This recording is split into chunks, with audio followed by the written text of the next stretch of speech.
Teman-teman, malam ini saya masih bersama Ki Ageng Rogojiwo. Jadi kita akan menelaah mengenai kondisi semburan lumpur di Kabupaten Blora, Jawa Tengah. Sebenarnya di sana sedang terjadi apa? Dan fenomena ini terhubung dengan sesuatu yang sedang terjadi di Jawa Tengah atau tidak? Kita akan bertanya secara langsung kepada beliau yang sudah hadir di tengah-tengah kita. Selamat malam Ki Ageng. Selamat malam. Terima kasih kedatangannya di gubuk saya ini. Jadi melihat fenomena yang sedang terjadi di Kabupaten Blora, bahwa di sana terjadi letupan bumi, di mana setelah terjadi letupan banyak korban berjatuhan, antara lain banyak ternak penduduk yang menjadi korban dan juga salah seorang yang mengalami luka karena tak mampu menyelamatkan dari semburan lumpur itu. Jadi ini sebenarnya fenomena apa yang sedang terjadi di sana menurut pandangan Anda? Baik, selamat malam pemirsa di seluruh dunia. Jadi fenomena-fenomena yang terjadi di Blora ini, khususnya umumnya di seluruh Indonesia, itu adalah fenomena satu ada hubungannya dengan pilkada, yang kedua ada hubungannya dengan manusia yang terlalu banyak ulah. Baik, ini kita akan bahas dulu masalah pilkada.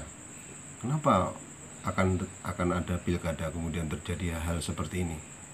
Ini berarti kan nantinya ini akan ada masalah dalam pilkada itu. Entah nanti kejadiannya apa, ada yang di Jawa Tengah mungkin ada yang di luar Jawa Tengah. Ini sudah jelas ini.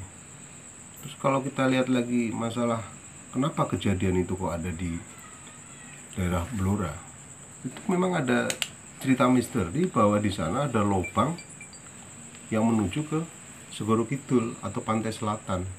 Jadi pada abad-abad yang lalu itu ada seorang petani atau peternak di daerah sana itu mempunyai jago yang jagonya sangat bagus lepas. Nah, begitu lepas dikejar itu ternyata lubang itu sampai ke pantai selatan. Ini cerita ini bukan hal yang biasa tapi luar biasa terjadi. Jadi kalau kita tanya cerita ini di daerah sana, paham sekali dengan cerita ini bahwa di sana ada lubang yang memang besar sampai ke pantai selatan. Nah, kenapa kok terjadi dahsyatnya seperti itu? Ini juga ada teguran untuk manusia juga. Jadi mungkin manusia selama ini lupa dengan holiknya sehingga perbuatannya terlalu melenceng terlalu jauh. Ya, seperti mungkin makan uang rakyat dan sebagainya, itu kan perbuatan yang terlalu melenceng terlalu jauh sehingga ditegur. Lewat apa tegurannya? Nah, inilah teguran-teguran itu. Lalu kenapa kok ada korbannya? Nah, untungnya ini korbannya bukan manusia, masih binatang. Konon sampai 18 kerbau. Mending. Jadi manusia masih diberikan kesempatan dari sang kholik ini untuk bertobat.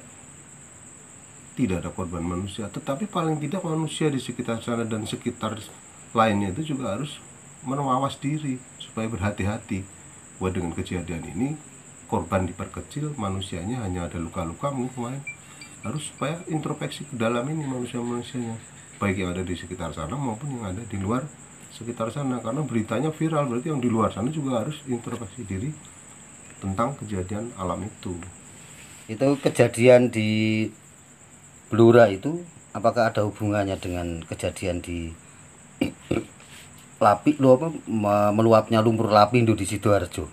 Jadi begini pemirsa yang ada di seluruh dunia, bahwa yang kejadian itu semua tuh ada hubungannya dengan bumi.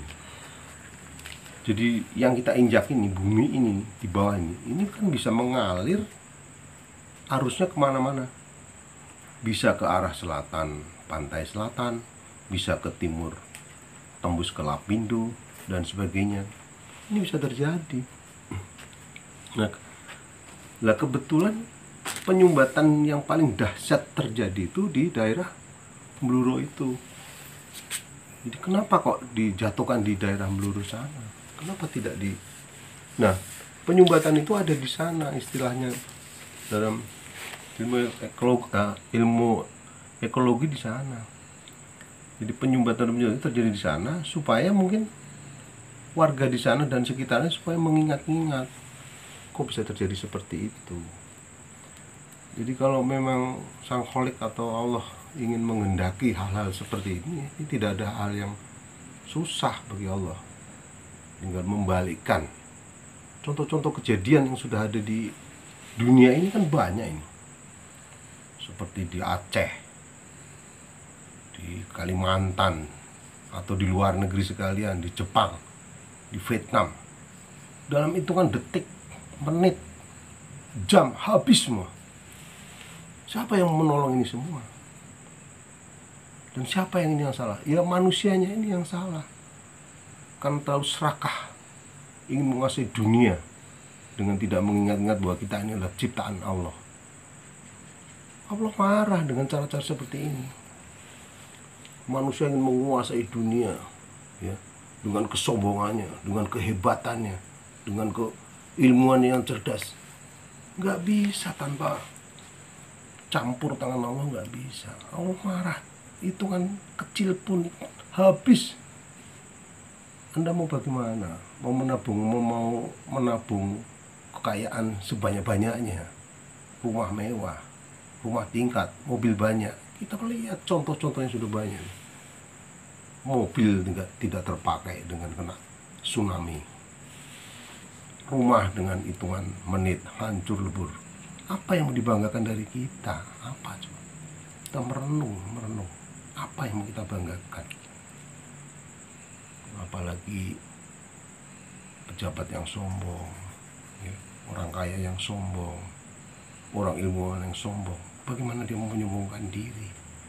Banyak di dunia ini orang yang kaya, uang miliaran, mau makan bingung.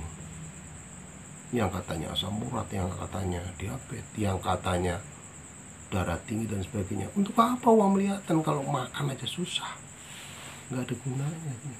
Jadi harta yang kita miliki itu buat apa tidak bisa menikmati isi dunia ini? Lalu bagaimana nih jalan keluarnya gitu? Banyaklah sedekah. Kalau Anda merasa kaya, merasa pintar, ilmunya dibagi-bagikan. Merasa kaya, bagi-bagikan hartanya kepada yang membutuhkan. Masih banyak di Indonesia nih. Kita nggak usah bilang dunia lah, Indonesia aja kita.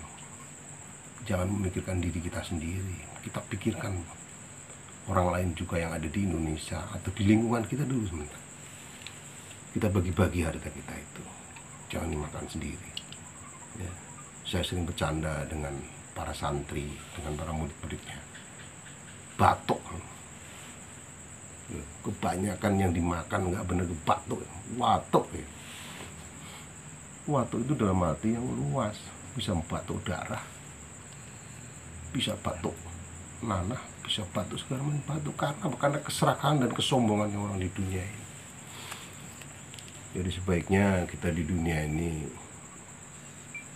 mengalirlah apa yang akan kita kerjakan, dan kita harus selalu tawadu, mendekatkan diri kepada Sang Kholik. Tidak bisa manusia itu sombong seenaknya sendiri. Dengan kejadian bleduk di Bluro itu aja sudah pada bingung. Gak usah bingung, itu hal biasa. Kalau mungkin nantinya umat ini yang ada di sekitar sana dan sekitar di seluruh masih tetap menyombongkan diri, serakah dengan dirinya sendiri, nanti akan datang lebih dahsyat lagi. Nggak percaya dibuktikan. Apalagi ini mau pilkada, orang-orangnya hanya memikirkan kekuatan dirinya. Aku kilo kuat, duitnya akeh, sok bakal iso menguasai dunia. Nggak bisa. Suatu saat Anda akan merasakan bagaimana rasanya ditegur Allah. Setelah melihat kondisi semacam itu, lalu apa sebenarnya solusi yang harus dilakukan? Ya, jadi pemirsa, solusi yang terbaik itu pertama adalah pemangku-pemangku daerah atau pemimpin-pemimpin daerah yang ada di sekitar sana atau di sekitar yang lain, agar bencana-bencana yang semakin dahsyat ini bisa teratasi lah, paling tidak mengurangi. Contohnya adalah coba pemangku-pemangku daerah itu mengadakan semacam ruqyah massal atau ruqatan massal, atau banyak sedekah kepada anak yatim, karena anak yatim itu adalah tameng api neraka. Kemudian sedekah diperbanyak, karena sedekah itu akan menolak bala. Jadi bagaimana caranya ini semua? Ya pemangku-pemangku daerah itu harus memanggil orang-orang pintar, orang-orang spiritual, orang-orang yang mengerti tentang kejadian yang belum terjadi. Artinya orang-orang yang mengerti tentang alam ini, atau istilah yang mudah mungkin dia mempunyai kelebihan dalam hidupnya nih. Sebetulnya banyak orang-orang yang mengerti tentang seperti ini yang tidak diekspos keluar. Banyak orang yang mengerti tentang sebelum kejadian alam, banyak. Beliau-beliau ini tersembunyi, tidak mau tampil di hadapan publik, banyak. Hanya mungkin tidak tahu para pemuka-pemuka pemerintahan ini, atau para pemangku-pemangku pemerintahan di daerah ini mungkin tidak paham atau mengabaikan. Jadi harapan saya kepada pemangku-pemangku daerah, segeralah mengadakan suatu ritual-ritual khusus agar alam ini tidak semakin marah, tidak semakin menegur kita, tidak semakin dahsyat. Dari sekaranglah, mumpung belum terlambat, kita adakan suatu ritual-ritual dengan cara-cara yang baik dan benar.